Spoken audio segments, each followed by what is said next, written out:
Com um prazo relatado de 10 a 15 dias, bombardeiros B-2 ao fundo e avisos de que coisas ruins acontecerão se Teherã recusar as exigências dos Estados Unidos, a Casa Branca está sinalizando uma diplomacia respaldada por força militar real.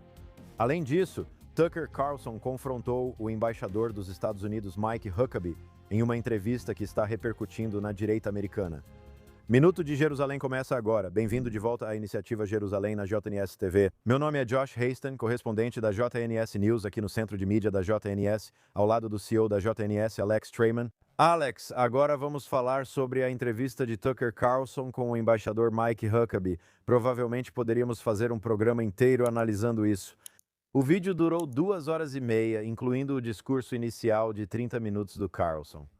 E tudo começou quando Carlson chegou a Israel em um avião particular, pousou no aeroporto Ben Gurion e, pelo que entendi, não quis sair do aeroporto para ir a nenhum lugar em Israel. Carlson inventou que foi detido por agentes israelenses, mas todos aqui, inclusive o embaixador, negaram categoricamente, era uma notícia totalmente falsa. Ele mentiu sobre isso. E nós realmente podemos analisar isso, né? Tem muita coisa aqui para abordar. Sabe, a gente pode começar aqui com o nosso amigo Eitan Fischberger, no Twitter, que fez um trabalho realmente excelente ao analisar tudo isso. E a primeira coisa é o fato de que Carlson, na entrevista com o embaixador, basicamente disse que os judeus askenazes não fazem parte do povo judeu, que não temos direitos à terra de Israel, que nós não somos os verdadeiros judeus. E acho que, Alex, podemos começar por aí. Realmente tem muita coisa para analisar.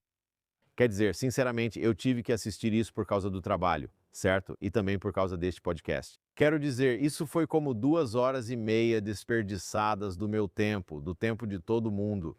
Eu queria não ter que assistir esse cara. E ele ficava dizendo várias e várias vezes: estão me acusando de ser antissemita, estão me acusando de ser nazista. Sabe, qualquer um que achava que ele era antissemita antes de assistir esse vídeo não mudou de opinião. Não vai dizer, talvez ele realmente não seja antissemita. Acho que todo mundo que achava que Tucker era antissemita antes só reforçou ainda mais a opinião de que Tucker Carlson é antissemita. E o motivo pelo qual você diz isso é por causa das coisas que ele falou na entrevista. E tudo começa com o desabafo. E como ele introduziu esse desabafo? Ele introduziu o desabafo dizendo, sabe, normalmente o que você faz é uma entrevista e deixa a entrevista falar por si só. E você não conta os bastidores da entrevista antes de mostrar a entrevista. Mas nesse caso eu vou contextualizar toda a entrevista para você e vou fazer um grande desabafo sobre como minha experiência foi horrível, certo? E sabe, ele falou sobre como Israel é o país mais violento do mundo, certo? Ok. Ele afirmou que a maior porcentagem de civis já pegou em armas, pois foi preciso convocar um exército civil. Ele disse ainda que Israel enfrenta uma guerra de 7 frentes contra todos os seus inimigos. Então, Israel é o problema, certo? Provavelmente Israel é o país mais violento do mundo. Há algum país onde uma parcela maior da população já segurou uma arma ou atirou em alguém? Quer dizer, eu não sei a resposta, mas este é um país famoso por travar uma guerra em 7 frentes com todos os seus vizinhos. Sabe, então esse também é o país que bombardeou o USS Liberty, sabendo, e nós sabemos disso por interceptações da NSA, que eram navios americanos. Porque o Irã desenvolveu a estratégia de proxies terroristas como Houthis, Hezbollah e Hamas, além da Síria, desestabilizando Iraque e Síria contra nós? Israel enfrenta uma guerra em 7 frentes. É porque Israel lançou uma guerra contra 7 de seus vizinhos. Então Israel é o país mais violento do mundo, certo? Depois disso você vê as calúnias. Que direito os judeus têm de estar na terra? Como sabemos que são judeus? Ele repetiu várias vezes sobre Netanyahu e seus pais e avós, dizendo, sabe, eles são da Polônia. Que prova você tem de que eles têm algum direito ancestral a esta terra? O que você está dizendo é que certas pessoas têm um título sobre uma região altamente contestada. Eles a possuem num sentido profundo.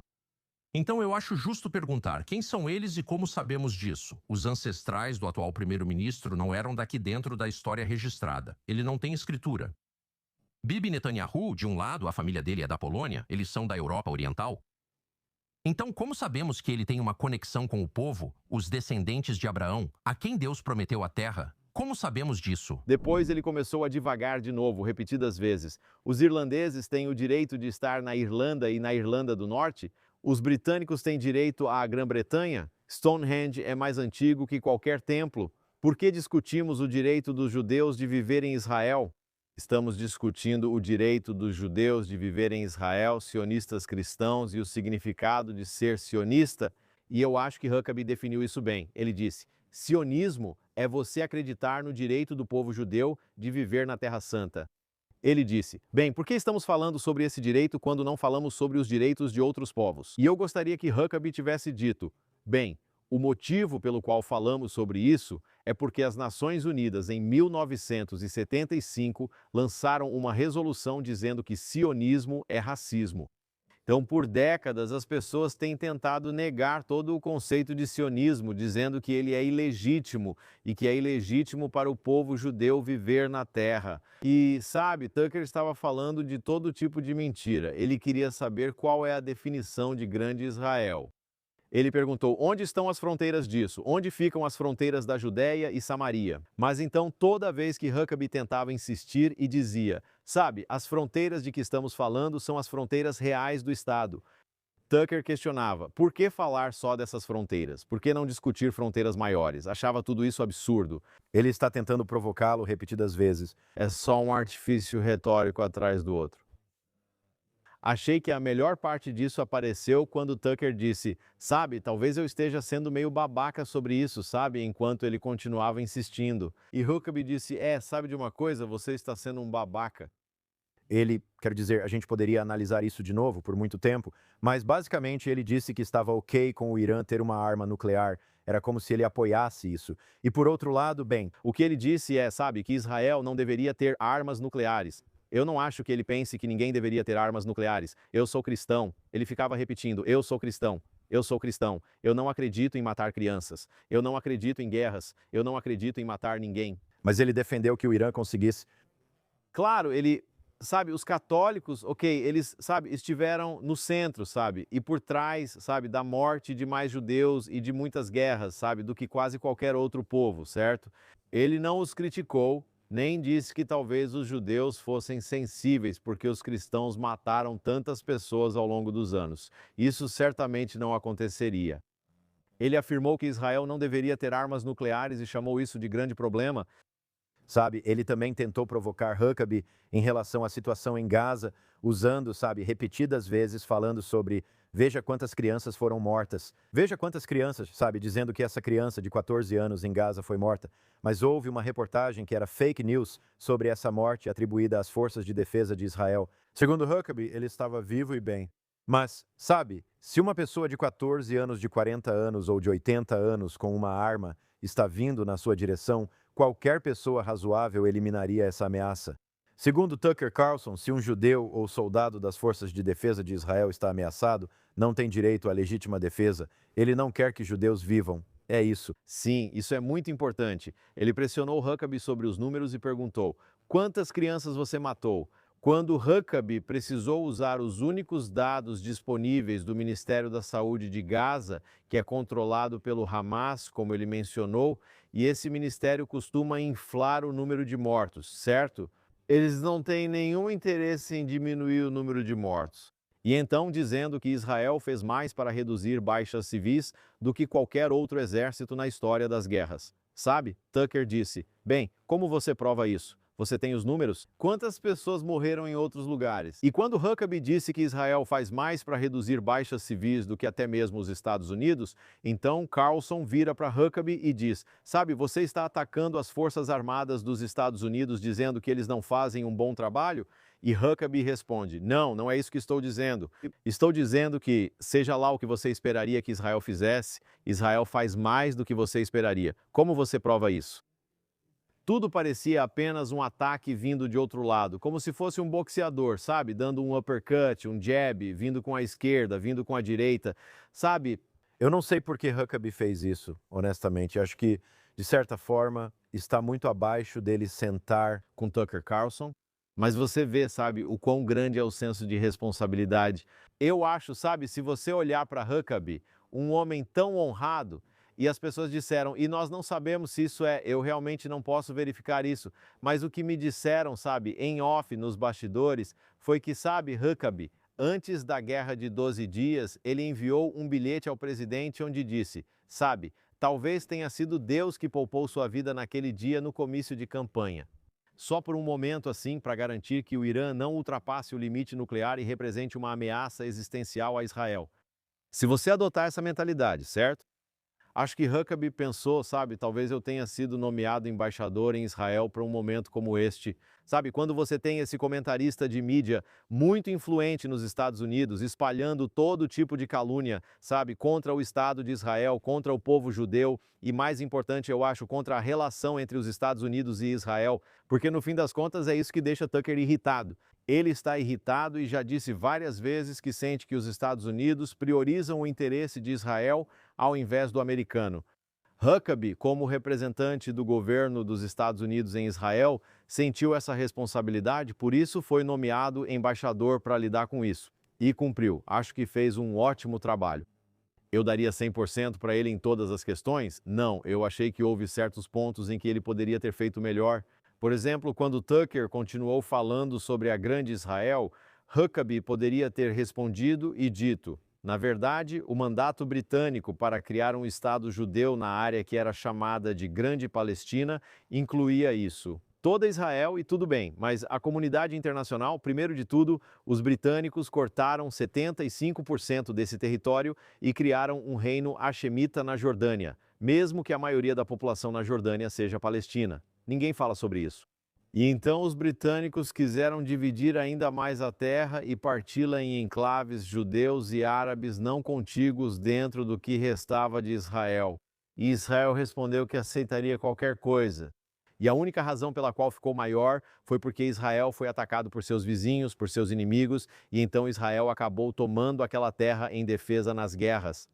E Israel nunca avançou para conquistar mais terras. Mesmo falando sobre uma grande Israel, ocorre o oposto. Todos tentam diminuir Israel, e ele queria saber o que Netanyahu quis dizer e o que Huckabee quis dizer quando falamos sobre uma grande Israel, ou o que Netanyahu quis dizer quando mencionou Amaleque, que basicamente significa dizer que existe um inimigo genocida que quer atacar o Estado de Israel sem motivo algum, e quando isso acontece, você precisa eliminá-lo, certo?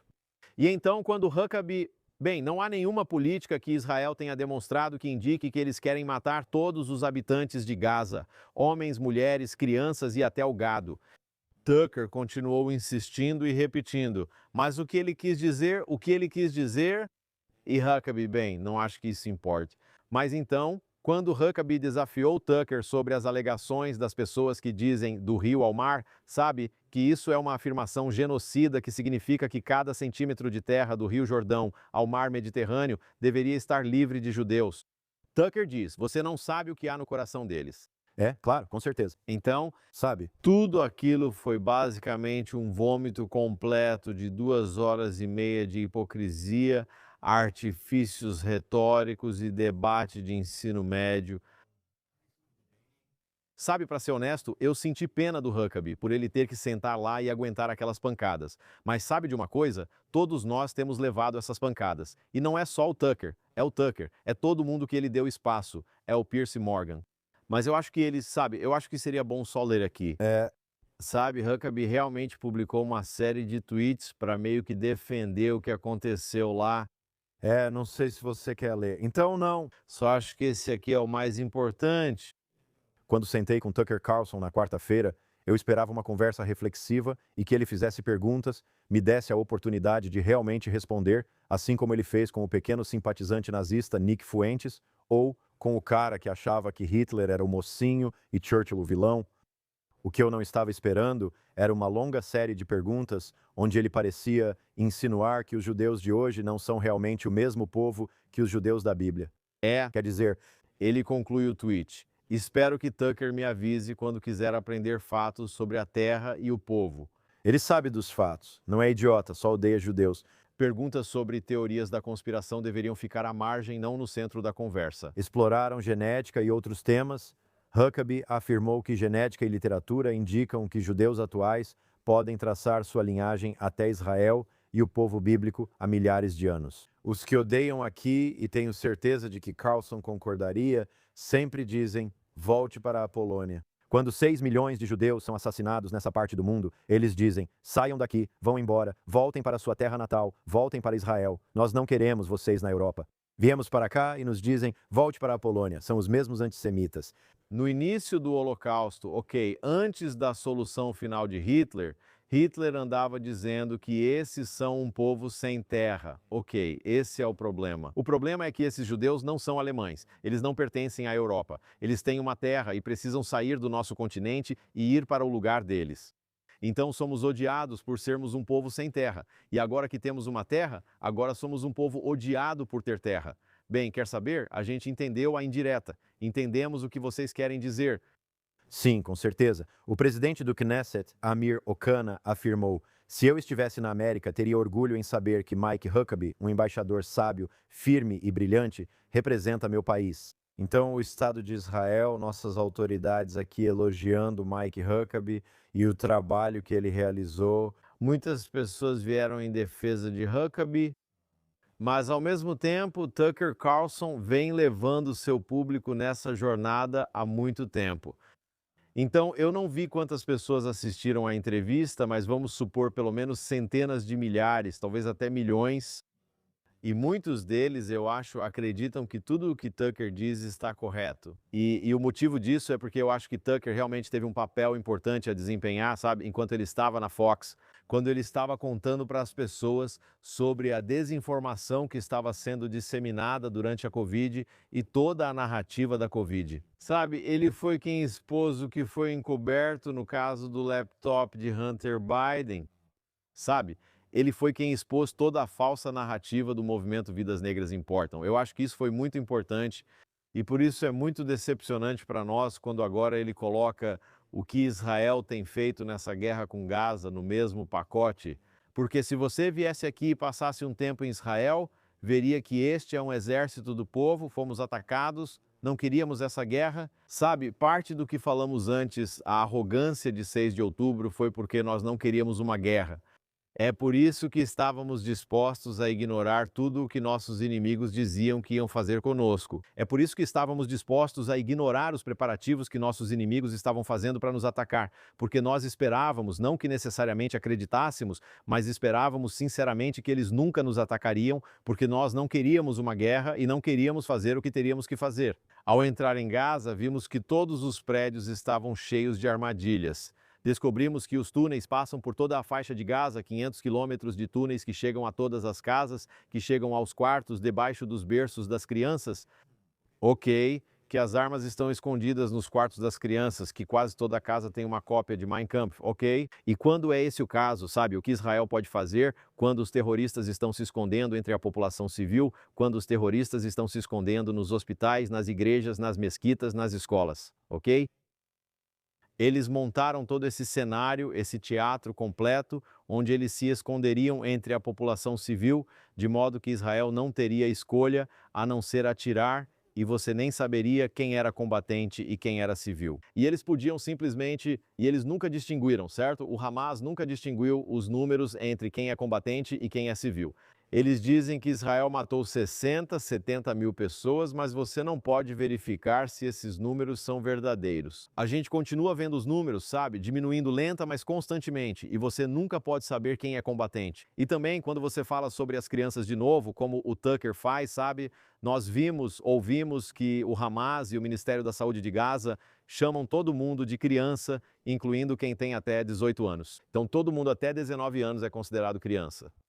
E quando você coloca fuzis, metralhadoras nas mãos de jovens de 18 anos e eles atiram nos soldados das FDI, e aí você chama eles de crianças que foram mortas. Quero dizer, sabe, tudo isso é absurdo. Quero dizer, de novo, eu queria não ter que assistir isso. Eu queria que ninguém tivesse que assistir.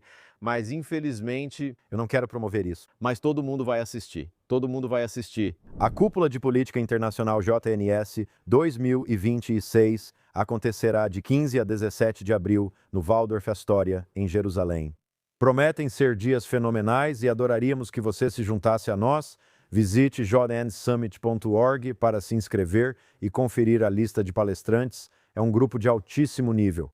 Espero te encontrar em Jerusalém neste abril. Alex, ainda estamos aguardando um possível ataque dos Estados Unidos ao Irã.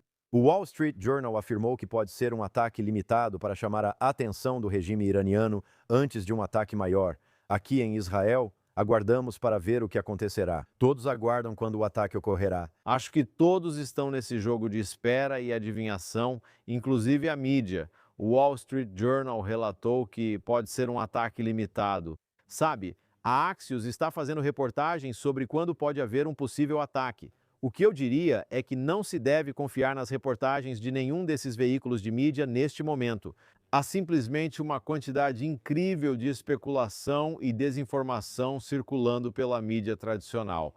E, na verdade, nenhum de nós tem uma boa ideia do que se passa na cabeça do presidente Trump aqui.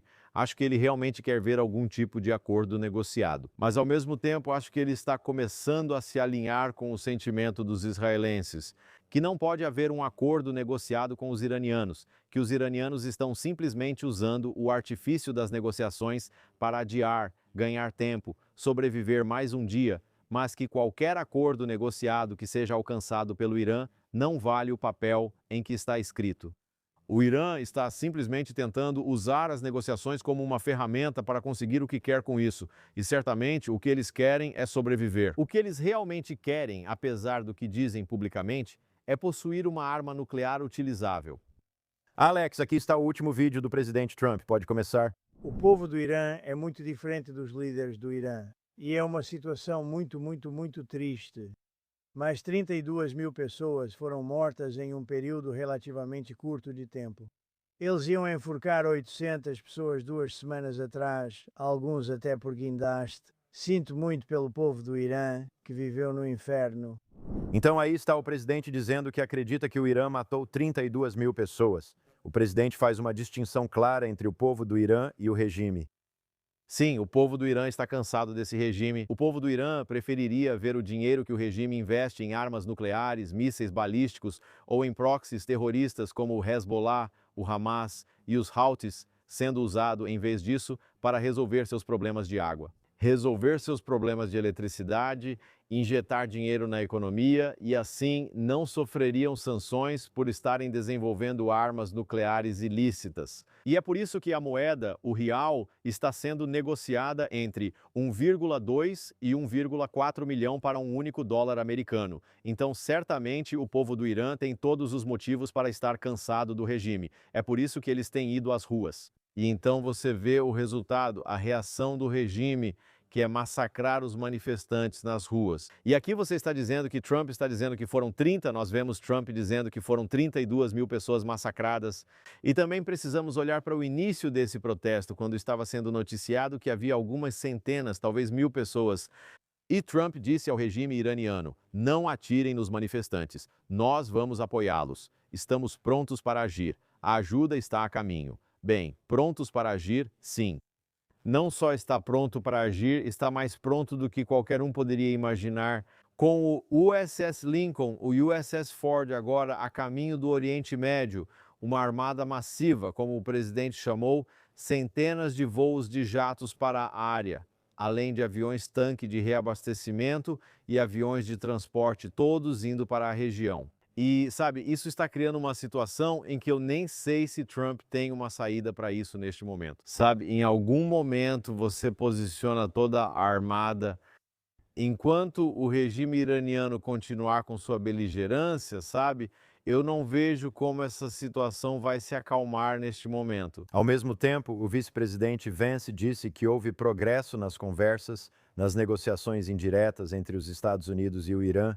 Apesar disso, o presidente Trump tem limites. Vamos ver esse trecho. Uma coisa sobre a negociação que eu vou dizer esta manhã é que, de certa forma, ela foi bem. Eles concordaram em se encontrar depois. Mas, por outro lado, ficou muito claro que o presidente estabeleceu alguns limites que os iranianos ainda não estão dispostos a reconhecer e negociar. Então, vamos continuar trabalhando nisso. Mas, é claro, o presidente reserva para si a capacidade de dizer quando acha que a diplomacia chegou ao seu fim natural. Esperamos não chegar a esse ponto. Mas, se chegarmos, essa será uma decisão do presidente. Aí está o vice-presidente dos Estados Unidos mencionando o progresso, mas será que isso é só uma cortina de fumaça sobre o que estamos falando? Ele está dizendo que o presidente tem linhas vermelhas que os iranianos ainda nem estão dispostos a reconhecer.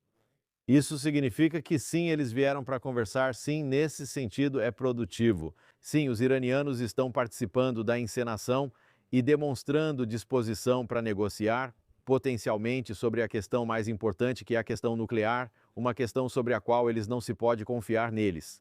Mesmo nas outras questões citadas pelo presidente, as linhas vermelhas são os mísseis balísticos e o financiamento de proxies terroristas. É o massacre de cidadãos nas ruas. E aqui, os iranianos nem sequer estão dispostos a reconhecer que essas são linhas vermelhas nas negociações. Então, para mim, isso envia um sinal forte de que as negociações não estão avançando rapidamente, e eu acho que isso deixa Trump, Vance e outros muito frustrados. E, ao mesmo tempo, novamente, quando você tem essa armada enorme estacionada onde está, custa bilhões de dólares só para movê-la até lá e mantê-la estacionada lá. Então, sabe, eu acho que pode haver uma nova tentativa de negociação, mas o presidente agora está sinalizando que pode ser, sabe, algumas semanas atrás ele dizia que poderia ser cerca de um mês. Agora ouvimos indícios de que ele diz que pode ser de 10 a 15 dias. Eu acho que, a menos que a gente veja algum tipo de mudança dramática na postura da República Islâmica, estamos caminhando muito rapidamente para algum tipo de ataque militar. A pergunta é: como seria um ataque militar? O Wall Street Journal relata novamente que pode ser um ataque limitado para influenciar as negociações. Acredito que um ataque limitado não fará eles confiarem na negociação, mas sim sinalizará o início de uma guerra. E então a pergunta é: quem é o responsável por esse primeiro ataque? Seriam os Estados Unidos? Os Estados Unidos poderiam fazer tudo isso sozinhos, mas acho que algumas das linhas vermelhas citadas pelo presidente são de Israel. Mísseis balísticos são uma linha vermelha para Israel. Por isso, acredito que o primeiro-ministro levou a questão ao presidente. Quando esteve na Casa Branca há pouco mais de uma semana, ele apresentou dados de inteligência mostrando que o Irã avança em mísseis balísticos e no programa nuclear. E há muitos receios sobre o que o Irã pode fazer, seja a possibilidade de terem algum tipo de arma nuclear utilizável. Talvez eles não tenham uma arma nuclear totalmente enriquecida. Eles têm algum tipo de bomba suja que poderiam montar em um míssil balístico. Talvez eles tenham outra forma de lançar um míssil nuclear ou uma bomba suja, ou talvez tenham algum tipo de arma química que poderiam colocar em um míssil balístico. Mas eu realmente acredito que Netanyahu foi até Trump com informações de inteligência que nós não sabemos o que são, dizendo que existe uma linha vermelha aqui, que há um cronograma muito limitado. Israel planeja atacar preventivamente para impedir que o Irã tenha capacidade de lançar qualquer ogiva contra o país, o que está influenciando os cálculos de Trump. Então é bom saber que Trump está muito aberto ao que Netanyahu está dizendo, ao que Israel está dizendo, quais são essas linhas vermelhas, quais são esses prazos. Trump agora afirma que pode ser em 10 dias. Talvez sejam 15 dias, talvez sejam 10 dias, nós não sabemos quanto tempo vai ser, mas apertem os cintos. Com certeza. Você citou mísseis balísticos e proxies do terror.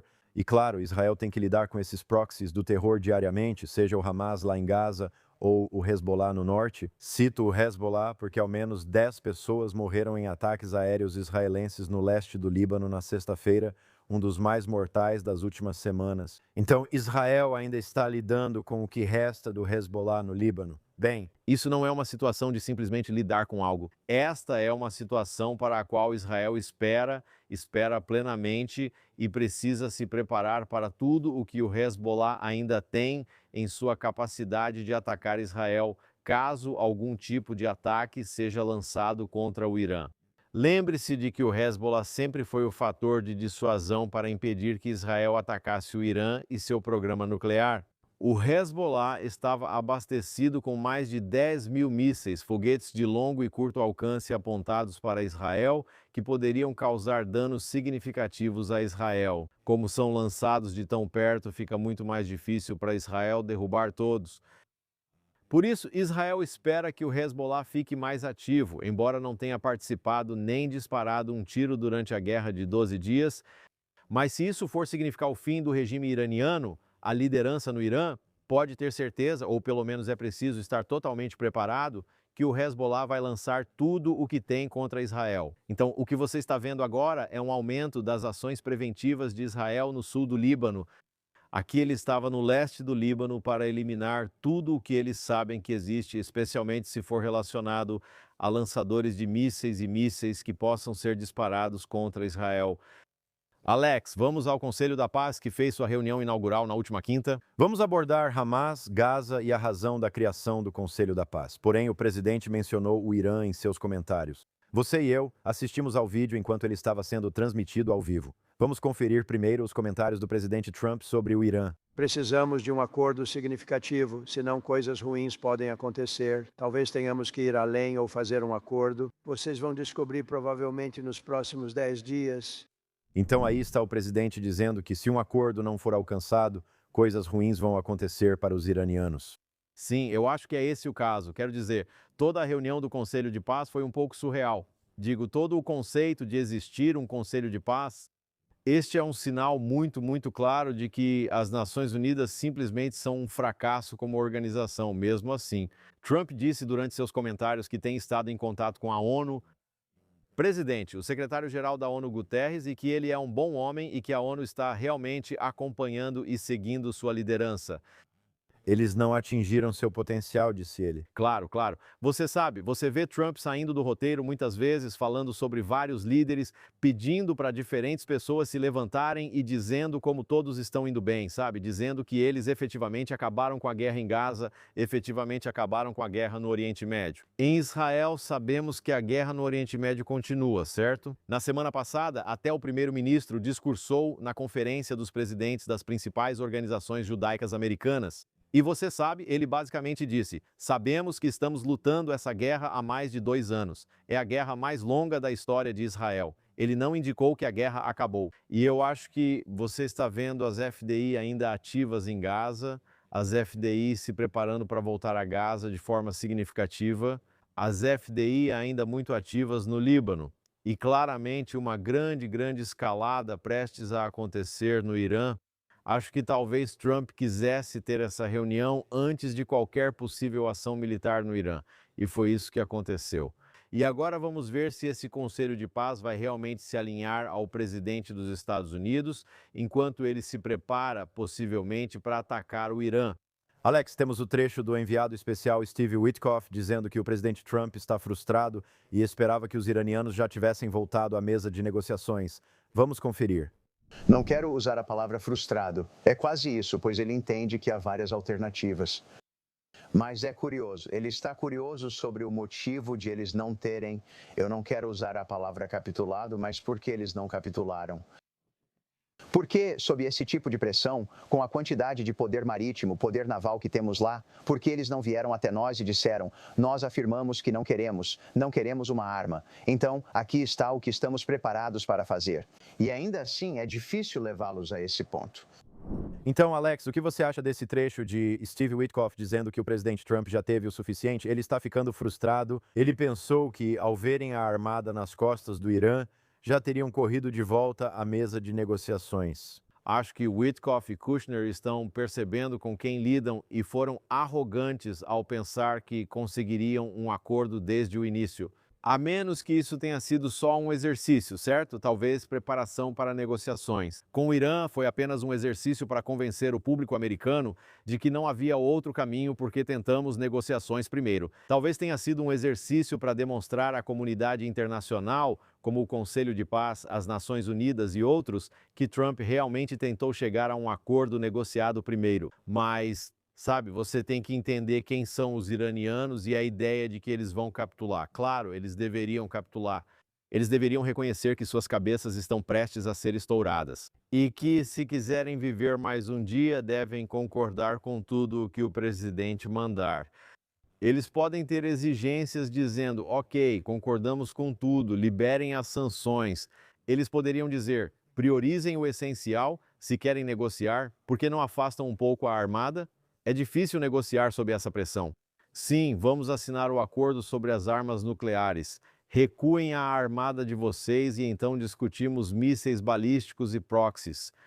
E se vocês querem que a gente pare o programa de mísseis balísticos, se querem que a gente pare de financiar proxies, nós faremos isso, é só suspenderem as sanções. Esse seria o tipo de negociação que vocês esperariam.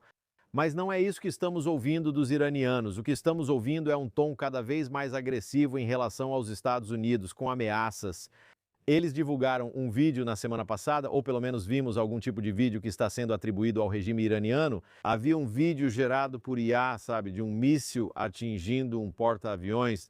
Você ouviu que o líder supremo do Irã, o Ayatollah Khamenei, falou que a única coisa mais impressionante do que um porta-aviões são as armas que destroem um porta-aviões, certo?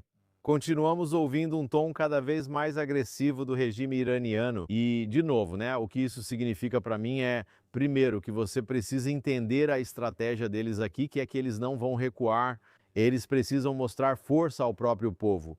Mas, além disso, todos os israelenses se perguntam, que truques eles ainda têm?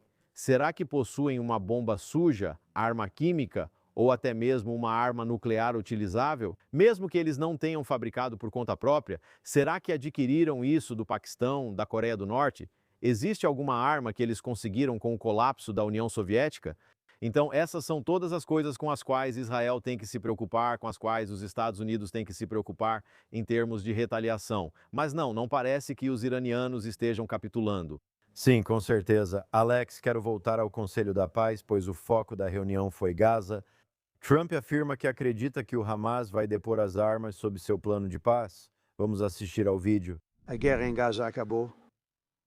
Acabou. Existem pequenas chamas. O Hamas eu acho que eles vão entregar suas armas, que foi o que prometeram. Se eles não fizerem isso, vão ser duramente enfrentados, muito duramente enfrentados. Eles não querem isso. Você sabe todas essas coisas de que eles não se importam em morrer? Eles me disseram que isso não é verdade. Diziam, eles não ligam para morrer. Não é verdade, eles não querem morrer. Disseram, não queremos morrer. Ninguém quer morrer. O presidente afirma que a guerra em Gaza terminou. Vamos falar mais sobre isso em breve. Sabemos que a guerra em Gaza continua. Tropas das FDI estão em solo em Gaza e a ameaça ainda existe, mesmo que Israel controle cerca de 53% de Gaza. Além disso, interessante, Trump afirmou que os terroristas islâmicos disseram a ele, o Hamas, que ao contrário do que muitos pensam, eles não querem morrer. E eu vou cobrar o presidente sobre isso, porque toda a ideologia jihadista do Hamas é baseada no martírio. É isso que as crianças aprendem desde cedo, que a melhor parte da vida é morrer pela causa da jihad. Acredito que os líderes do Hamas estejam em hotéis no Catar, Turquia ou onde for, não querem morrer, pois vivem muito bem. Acredito que todos os soldados sob o comando deles estão prontos para morrer, levando o máximo de judeus possível. Eles são homens-bomba. Por que eles não se levantaram contra o Hamas da mesma forma que o povo iraniano está se levantando contra a República Islâmica? Porque eles foram doutrinados desde jovens. Essa é a dicotomia em Gaza. Você fala sobre o faixa de Gaza, mais de 50% dessa população tem menos de 18 anos. Eles passaram pelo sistema escolar, eles passaram pela mesquita. Seus pais os doutrinaram com esse senso de martírio para serem homens-bomba. Você vê os vídeos dos acampamentos de verão dessas crianças, onde elas encenam peças teatrais. Tipo, sabe, quando meus filhos vão para o acampamento de verão ou algo assim, eles fazem apresentações. Sabe, é sobre cultura, é sobre heróis bíblicos. Essas crianças são ensinadas em acampamentos de verão, onde, na verdade, elas encenam massacres como o de 7 de outubro há anos. Então é por isso que eles estão dispostos a viver em tendas. Eles não ligam, eles não querem sair, eles não necessariamente querem uma vida melhor.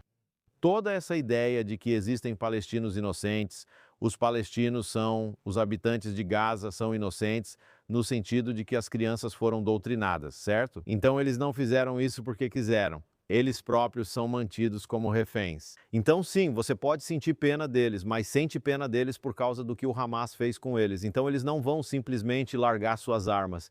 Agora, acho que o que Trump espera é a mesma coisa que você vê Witkoff dizendo sobre o Irã. Ele diz, sabe, por que eles não capitulam sob toda essa pressão? Aqui eles adotam uma abordagem diferente, onde Israel controla metade do território. Israel está ameaçando ir eliminar as 50 mil armas restantes do Hamas, seja lá o que for. Donald Trump está oferecendo incentivos, disse que os Estados Unidos estão dispostos a colocar 10 bilhões de dólares no Conselho da Paz. Para que todos esses outros países possam sentar no Conselho da Paz, eles precisam dar 1 bilhão de dólares ao Conselho da Paz para terem esse assento. Há muito dinheiro, mas ninguém sabe exatamente para que será usado. todo esse valor vai para a faixa de Gaza? Eu não sei. Mas isso é um incentivo significativo de pelo menos vários bilhões de dólares esperando para entrar em Gaza se ao menos o Hamas se desarmar e se a faixa de Gaza for completamente desmilitarizada. Parte da genialidade do que Donald Trump faz com o Conselho da Paz é quem integra o Conselho. Catar, Turquia, Egito e Jordânia estão lá. Então, a ideia é que se todos eles fazem parte do Conselho da Paz e Donald Trump está recrutando essa força internacional de estabilização, isso é pressão suficiente dos chamados amigos do Hamas para dizer: ei, acabou a brincadeira, deponham as armas, certo? Israel divulgou que há de 50 a 60 mil armas em circulação. Isso indica que, ao se desarmarem, Israel espera ver uma pilha de 50 mil armas. Não é um número ambíguo, nós sabemos de quantas armas estamos falando. Acho que eles não vão entregar as armas. Esperam que a estratégia seja: faça seu movimento, volte aqui, já vivemos em tendas e não nos importamos. E o que acontece quando Israel voltar? Você sabe, a mesma estratégia de antes, a comunidade internacional agora revoltada mais uma vez sobre como Israel está matando civis inocentes dentro da faixa de Gaza. Então essa é a estratégia do Hamas. Sempre foi a estratégia do Hamas. Acredito que Trump esteja aprendendo, talvez da pior forma, com quem estamos lidando no Oriente Médio. O mais importante é que Israel entende quem é o Hamas. Israel entende quem são os iranianos. Israel provou estar certo repetidas vezes em relação a quem são os inimigos no Oriente Médio. E é exatamente por isso que Israel não pode lidar com os inimigos da maneira que os países ocidentais querem que Israel lide com eles. Porque, sinceramente, não enfrentamos essa ameaça a 5 mil ou 10 mil quilômetros de distância, mas sim no nosso quintal, quase em nossa sala de estar. Israel não tem escolha, eles precisam identificar nossos inimigos. Trump está aprendendo isso da forma difícil. Mas eu acho que Trump está Começando a entender muito. rapidamente. Então, Alex, quem compõe essa Força Internacional de Estabilização, qual sua missão e mandato? Na reunião do Conselho de Paz, países como Marrocos, Kosovo, Cazaquistão e Albânia prometeram enviar tropas. E eu estou conversando com a Indonésia, que disse que enviaria 8 mil soldados para Gaza. A Indonésia deixou claro que não lutará contra o Hamas. Já discutimos isso antes. Quando essa força entrará em Gaza? Também já dissemos muitas vezes que só podemos contar com os homens e mulheres corajosos das FDI para realmente nos manter seguros. E aí você tem a Indonésia dizendo explicitamente que não vai lutar contra o Hamas. Então qual é o propósito deles? O que eles vão fazer lá? Eles vão ser algum tipo de exército de ajuda humanitária distribuindo comida e água para os habitantes de Gaza? Quero dizer, qual é o sentido de tudo isso se eles realmente não vão ser encarregados ou não estão dispostos a estabilizar a situação? Trump afirmou que alguns países, sem citar quais, queriam entrar na guerra contra o Hamas. Quero saber quais são esses países. Mas, enquanto isso, a Indonésia está dizendo, como você mencionou, que seus 8 mil soldados não estarão em uma situação de combate e que seria um mandato humanitário. Agora, o que significa quando diz proteger civis? Então, a questão é, contra quem esses civis estão sendo protegidos, certo? E se você não vai estar em modo de combate, se o Hamas vier armas em punho tentando atirar em civis que estejam colaborando com a força humanitária ou com Israel, esses soldados indonésios vão revidar? E o que vimos no passado, e já falamos sobre isso em episódios anteriores, é que tivemos forças internacionais de estabilização como a UNIFIL, que foi enviada ao sul do Líbano após a guerra entre Israel e o Líbano em 2006. E o que essa força basicamente fez foi impedir que Israel operasse na área, certo? Afinal, Israel não quer ser acusado de atirar em tropas indonésias durante um tiroteio, certo? Então isso torna muito mais difícil para Israel realmente operar na área. Então não sabemos quando essa força internacional de estabilização vai entrar em Gaza. Não sabemos se Israel vai acabar eliminando o Hamas primeiro. Mas acho que o mais importante aqui é que você não quer ver nada além da ajuda humanitária básica, e isso pode ser comida e podem ser tendas entrando em Gaza sem o completo desarmamento e a desmilitarização do Hamas e da faixa de Gaza. E, sabe, há muitas pessoas em Israel dizendo, sabe, o Hamas ainda está lá, sabe? Muitas pessoas na comunidade internacional dizendo que o Hamas ainda está lá, sabe? Muitos. dessa oposição ao Netanyahu permitir que o Hamas permaneça no poder, sabe por quem isso está sendo impulsionado? Isso é muito interessante. Você tem a esquerda, a mídia de esquerda agora está culpando o Netanyahu por deixar o Hamas no poder, porque o Netanyahu disse, sabe, vitória total. Quando ele disse vitória total, quis dizer desarmar completamente o Hamas. Agora a esquerda afirma que, como o Hamas permaneceu no poder, ele falhou. Essa é a mesma esquerda que quer entregar a Judéia e Samaria para o Hamas, certo? Eles querem ver outro estado que seria igual a Gaza na Judéia e Samaria. Essas são as mesmas pessoas que há semanas protestavam nas ruas pedindo o fim da guerra a qualquer custo para trazer os reféns de volta, alegando que isso e destruir o Hamas são incompatíveis. Então dizem, deixe o Hamas no poder, não nos importamos. Só tragam os reféns de volta, certo? Então o Netanyahu congelou a guerra para trazer os reféns de volta. E agora eles estão dizendo, bem, tudo bem, você recuperou os reféns, mas o Hamas continua no poder. Isso não é uma falha? Esses são os que estão dispostos a entregar tudo de bandeja, toda a Terra Santa para o Hamas. E agora estão culpando o Netanyahu por não ter acabado com o Hamas. Mas o que o Netanyahu está fazendo é inteligente.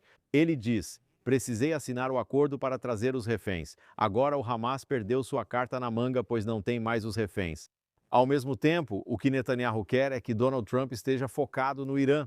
Ele diz que a cabeça do povo do terror é muito mais importante agora do que cortar o tentáculo, que já foi decepado, você sabe, 75, 80% da sua capacidade original.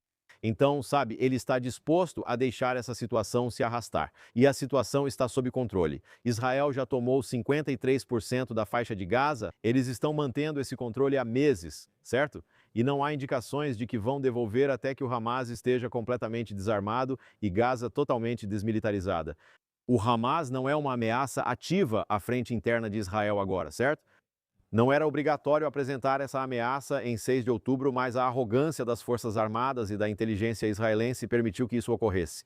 Israel poderia ter evitado o ataque e precisamos entender o que aconteceu em 6 e 7 de outubro. Falaremos sobre isso depois.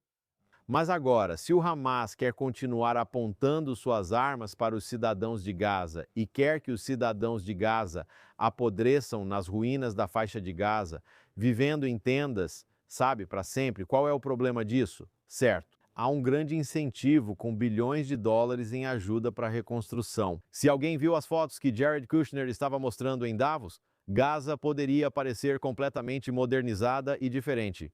Mas se o Hamas não quer isso, deixe-o sofrer. Qual é o problema? Então, em determinado momento, Israel vai lidar com o Irã e os Estados Unidos vão lidar com o Irã. Após resolver isso, você verá se Israel retorna para lidar com o Hamas, desarmar e desmilitarizar. E só então, você sabe, o dinheiro vai começar a entrar. E vamos apenas torcer para que a Força Internacional de Estabilização não atrapalhe. Sim, com certeza. E levando tudo isso em consideração, falando de forma prática no dia a dia, a guerra ainda está acontecendo em Gaza. Na semana passada, as forças de defesa de Israel anunciaram ter desmontado um túnel terrorista de 1 quilômetro usado para se esconder perto de Beit Kanun, no norte. Ainda há não sei quantos quilômetros ou milhas de túneis terroristas lá. E, infelizmente, o sargento Ofri Yafi, de 21 anos, de Moshav Yogev, um soldado israelense da unidade de reconhecimento dos paraquedistas, morreu.